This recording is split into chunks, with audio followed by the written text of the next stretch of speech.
It's 84. I had spent a month in San Francisco. And so like, I'm like, I can't go back, you know? That was poet Cassandra Dallett. I'm Jeff, and this is Storied San Francisco. Hello, and welcome to the first episode of Season 3. Every week for the next 49 weeks, you'll hear from poets, photographers, comedians, and San Franciscans from all walks of life, telling stories, sharing personal histories, and trying to put into words what makes this city so special. Like many of us, Cassandra Dallett isn't from here. But thanks to her aunt who was living here in the 80s, she gave in to that magnetism that the area has. In this podcast, Cassandra takes us with her on a journey through wild roommate situations at Haight and Fillmore and into pits in North Beach she and her teenage friends used to get drunk in. Cassandra is part of our show Love Letters to the City, which takes place at 63 Bluxom Street tonight. Michelle Kilfeather's photos will be up as part of an exhibition over the next few weeks. There's also an interactive aspect to Love Letters that you just have to see for yourself. Please stop by tonight or any weekday over the next couple weeks. Here's Cassandra. So, I was born in New Hampshire and raised in Vermont. I was a hippie kid. My parents were city kids who moved out in the 60s to get, well, my dad was tired of going to jail. And, they wanted to smoke weed in peace and grow shit and build shit. And they did all of that amazingly. Well, not him so much, but I'll get there. So they both moved. They met in Harvard Square, actually. My mom grew up in Cambridge and my dad had a sandal shop. He was like a more beatnik era than hippie, but they ended up in Vermont. She ended up showing up at his house in a truckload of crazy people from the city and never leaving, basically. And then... Were you already around? No. When she got pregnant with me, my father came from actually a very wealthy socialite family in New York. They owned a shipping business, the Red D Line. So when he went to jail, they sent him to the nut house. That's what they did with rich kids back then. So he spent a lot of time in McLean, which is a very well-known, huge, fancy, well, he called it a nut house. I know it's not really PC, but I call it what Daddy said. I have some keys up there from him breaking out. I just sat down recently with his girlfriend from high school who got a pass for him to leave the nut house to go see Ray Charles. And he had to go with an attendant from the facility who was a jazz musician who her first child is by. Okay. And then my dad was like, if you need me to marry you, I will. That would have been a mixed baby in the 50s. Oh. That's a good friend, right? Yeah, I was going to say. I never knew that story. I just met his high school sweetheart and heard that story. I thought it was pretty dope. Anyhow, they were out in the woods and my dad is a super talker. I have nothing on my dad. You couldn't have enough recording to do a podcast with my father. He's rest in peace. A 17-parter. He could talk anybody under the fucking table. Okay. And he liked to smoke a lot of weed and do that. And so people came to our house. We had one of those kind of houses. But when my mom was pregnant, his mother, my father's mother, the wealthy artist in Park Avenue, was like, you have to marry her. Mm-hmm. There was already I have a sister that was floating around to the world, and she was like, you have to. She adored my mom. Was that a society thing or a religion thing or what? Or no, it was just do the right thing. Okay. And I want to know my grandchild, and she's great, and she adored my mom. My mom is an artist. She's beautiful, smart. Like, she totally held together that whole situation for a long time. And when she left, it did derail pretty majorly. Oh. So when that happened, we had moved to a way out in the hills, like no electricity, using an outhouse, like crazy ass life. And then it was just me and my dad living like that. And okay, I'm going to give you some way back history of some people that we know in common. Okay. So when I was 12, I was dating a guy because his mom and my father were dating, and he lived in Boston. Okay. And his best friend and next door neighbor was Nathan Shapiro, who is Mike's wife Judy's sister's husband. I have known him since I was a little kid. Got it. his parents and my parents my dad knew his dad since the 50s and the whole beat scene and all that. Okay. So that's a weird connection because, so I lived on a mountain with my dad. I had a boyfriend in a band in the city. I was 12. Okay. And I had this whole other life. And then by 13, I was staying in, did I come to San Francisco? I think I came to spend 2 weeks with my aunt, who is my mother's younger sister, who is closer in age to me. So we're more like sisters, but I hadn't seen her since I was really little, and she lived with us when I was a baby. And so she kind of looked at my mom like her mom, because her mom died when she was very young. Right. And so we really have still to this day more of a sister relationship than an aunt and child, although she did end up being my legal guardian, which is a fucking shit show. But anyhow, bless her heart. I love her to death. But she lived out here somewhere? So she grew up mostly in Florida and with her father, and then went to college in Hawaii, and then moved to San Francisco in the very early 80s. Okay. So in 83, my mom was trying to win points kind of with me because we had a pretty troubled relationship and I lived with my dad. And she bought me a plane ticket to come see my cool ass auntie. Well, my cool ass auntie was a punk rocker, which is super what I was like into, right? Yes. And so my auntie was a photographer. She knew all the bands. We went to shows. Like, it was so fun. Did she know the Avengers? No, but I know a guy that played with them a little bit. Okay. Yeah, we've had well, she Penelope might. actually. I don't know. She was photographing like Flipper a lot. It was really the hardcore scene more so than like the early punk scene. Okay. That my era was very much the hardcore scene, which was pretty disappointing in a lot of ways. But 80, what are we talking We'll get to that. So 83 was the first visit. That visit, okay. I came for 2 weeks in 83. I had a blast. Damn. Oh, ridiculous. Stories for days. When you landed on that trip, like when you came out to see your aunt, were you already kind of a punk rocker? I was wearing a 1950s polka dot dress. It was kind of new wavy with some sneakers. I had all the cash my dad gave me in my shoe, and I took a cab to Haight Street, where my aunt was working at Zebra, a vintage clothing store at Haight and Masonic. Awesome. And we hung out on Haight Street, like panhandling for 40s and drinking and doing a lot of drugs. Yeah. Meeting hot ass punk rock boys and going to shows and parties. And the Grand Piano, we used to hang out in the Grand Piano, which was a huge cafe that is, I don't even know. I think it was a vintage store, that big one. I could go through the whole city and tell you what every building used to be and what it was before that, right? Well, that'll be a field trip. We'll go do that later.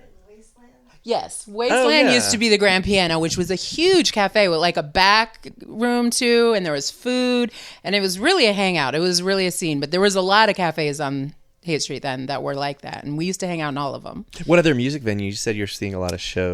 The Mab, Club Foot, The Farm. I'll get into all of those. Okay. Not the on Broadway yet. I'm not even sure if on that trip we went to a lot of shows. Okay.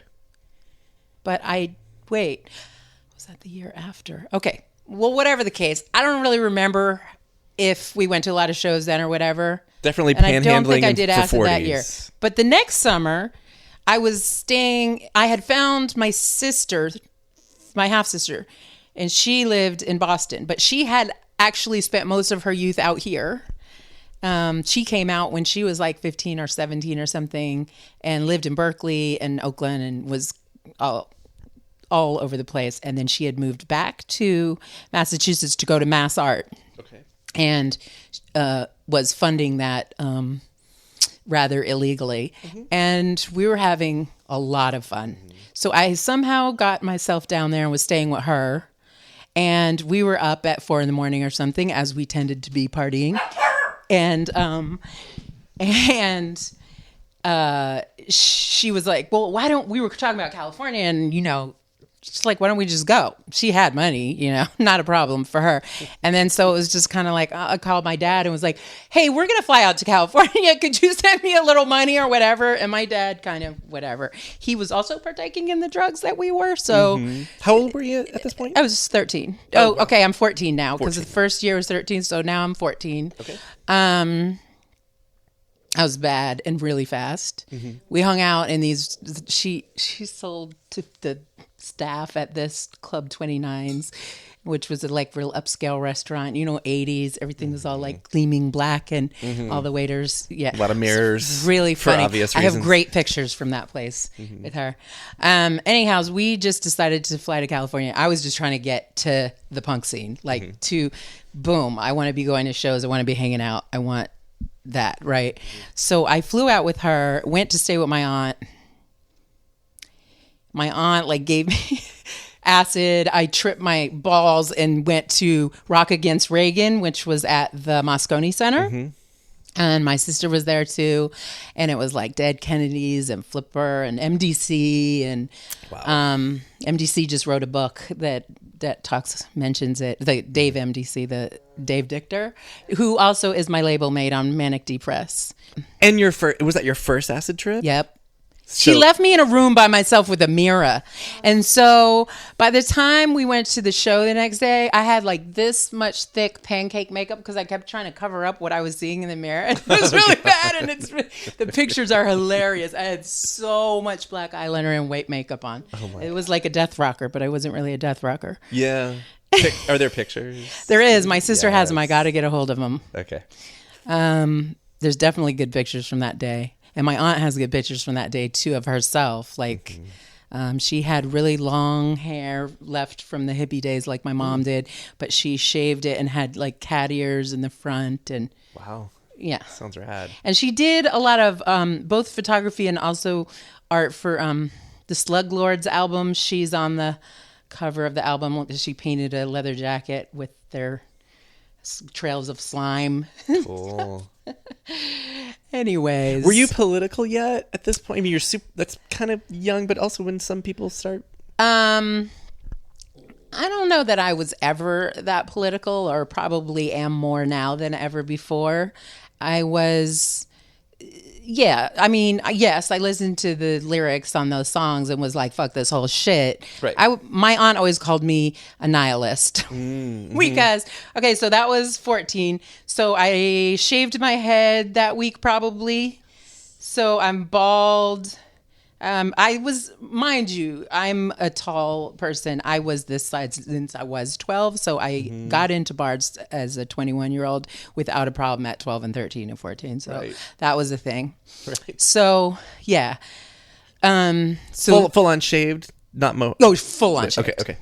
And I hung around a lot of skinheads because one of the first people I met, because my aunt would just be like, why do you, go walk around Haight Street. You'll find shit to do, when she had to go to work, when I stayed with her, right? And I was really shy, but, I learned what a lot of young people do, that if you drink enough, you forget that you're shy. You forget every fucking thing else, too. Right. But I was pretty good at that. So I would hang out on Haight Street, and one of the first people I knew up there was a skinhead named Bags, who was one of the original SF Skins. And I know that's horrible, but he was kind of a sweetheart, and like a gross way. I mean, they were skinheads, but I was really smitten, like really, really bad. Yeah, that didn't matter at the time. It did not. I like a certain kind of guy, honestly, and to this day, like a bald head, tattoos, and like a kind of prison look is still kind of my thing.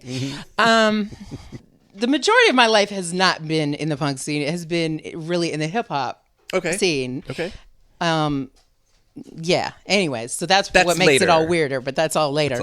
So, So I kind of was tangled up with them, but I guess that's not yet because I'm still just visiting. But I go back to the East Coast with a shaved head, combat boots, Freebox plaid pants from Haight Street. And I've been to some shows now, been in the pit. I'm done acid. Feeling myself. Yes. And I called up or ran into or something, this kid who was my friend. He was my boyfriend briefly, but I've never been a very faithful or good girlfriend. So that didn't last long. And then it was Yeah, we just were friends then.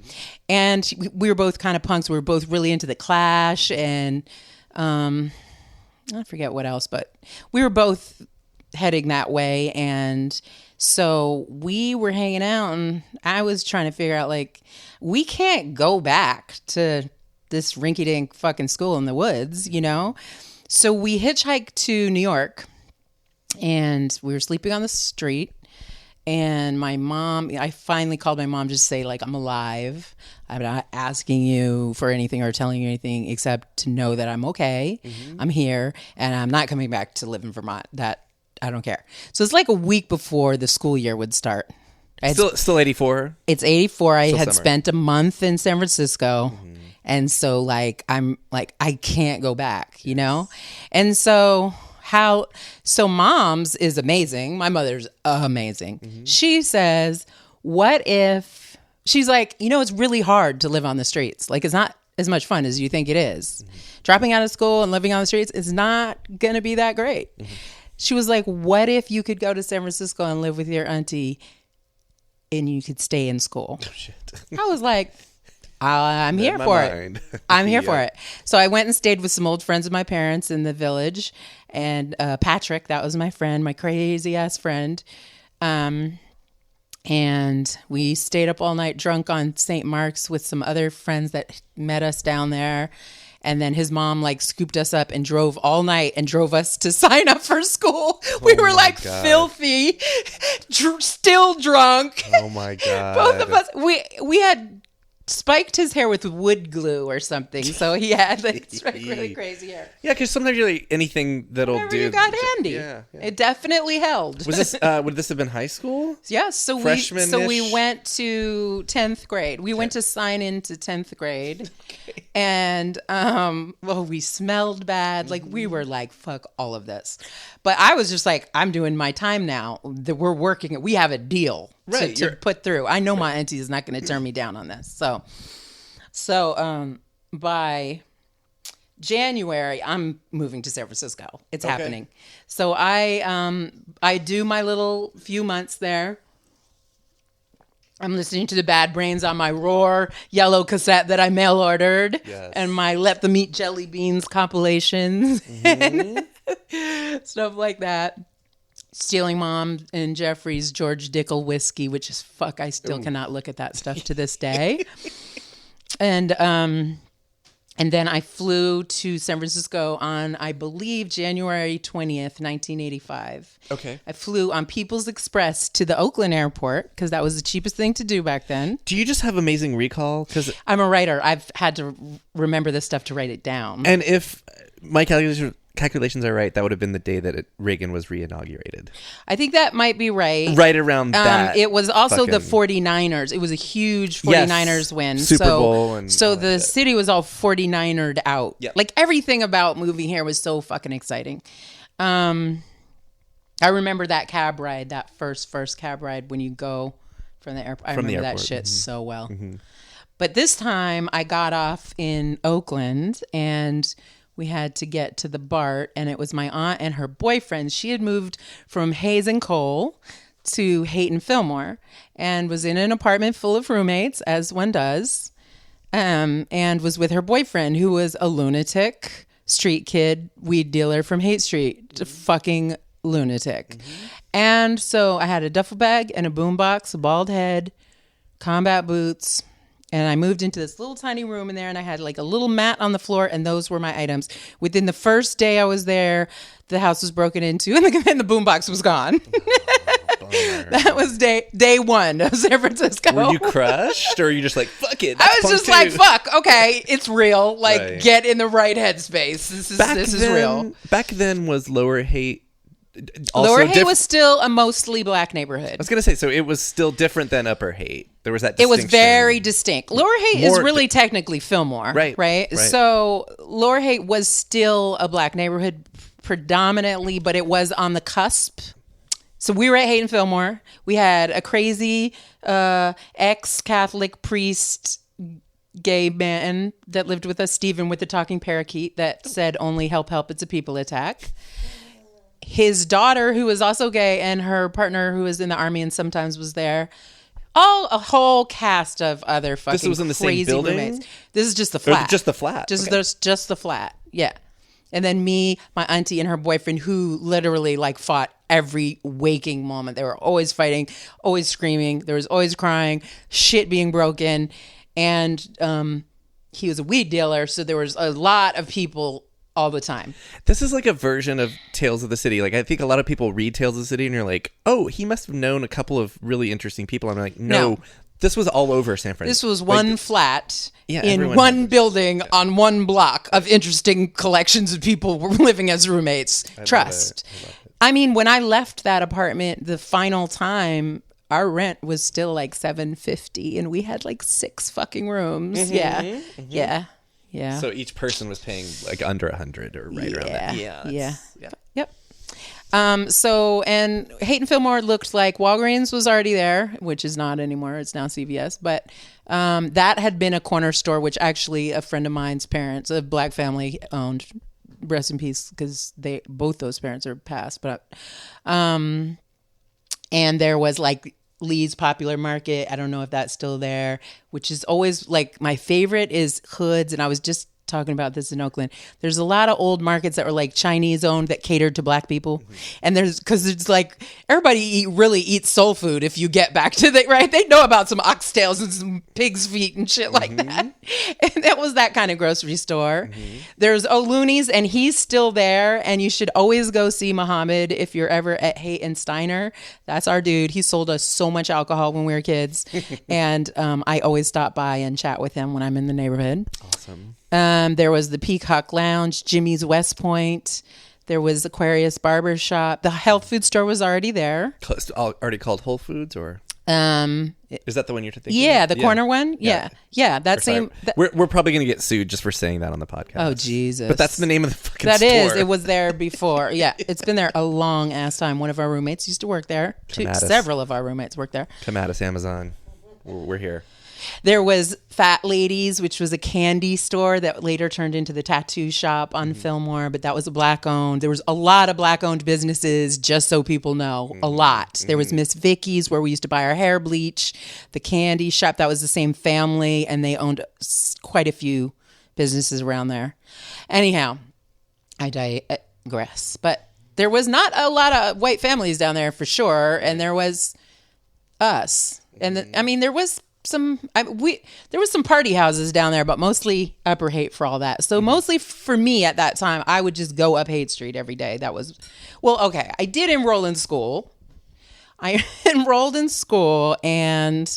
my aunt had to like go with me and sign me up because she was my legal guardian. Right. To make that happen, we had to go to court at City Hall, and I was so drunk from being outside the MAB the night before that she was just like, I can smell liquor reeking off you, and it's so obvious you haven't gone to sleep or anything, and I'm here to like say I'm going to be your guardian. Great. So we did that. I was wearing a plaid skirt, the bald head, combat boots. I remember that so well. So hungover. Wearing. Jesus. God. Okay, so I used to go hang out on Haight Street all day long, and then go by the MAB at night, and then by the MAB there used to be the Pit, which was actually has a lot of history. It was the International Hotel, which was a Filipino immigrant place that was torn down. It was a big deal. And then it was just a hole in the ground for a really long time. And when we were teenagers, that hole in the ground is where you drank when you were going to or coming from the Pit. And when you were underage and couldn't get in the MAB, to or from the MAB, you drank down there all night. Like that was pretty much, you went to Broadway and then you just went to the Pit. And so everybody was always there, falling through, especially a lot of the homeless kids. So I was always bringing home a lot of my homeless punk rock friends from there and stuff like that. And I was always blacking the fuck out and like falling down into the Pit. And I have scars. It was excessive. That was Cassandra Dallett. Check back next Thursday when Cassandra will share stories of going to high school in San Francisco and some of the characters she befriended there. Find Cassandra at Cassandra Dallett, that's DALLETT.me.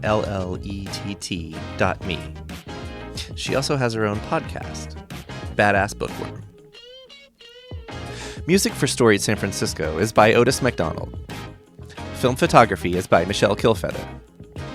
The show is produced and hosted by me, Jeff Hunt. Please help support what we do by going to the store page on our website and choosing from several different pledge levels. The site is storiedsf.com. You can follow us on Twitter and Instagram and subscribe to our YouTube channel. If you're listening on Apple Podcasts, please rate and review the show. And if you have any feedback for us, our email is storiedsf@gmail.com. Thanks for listening.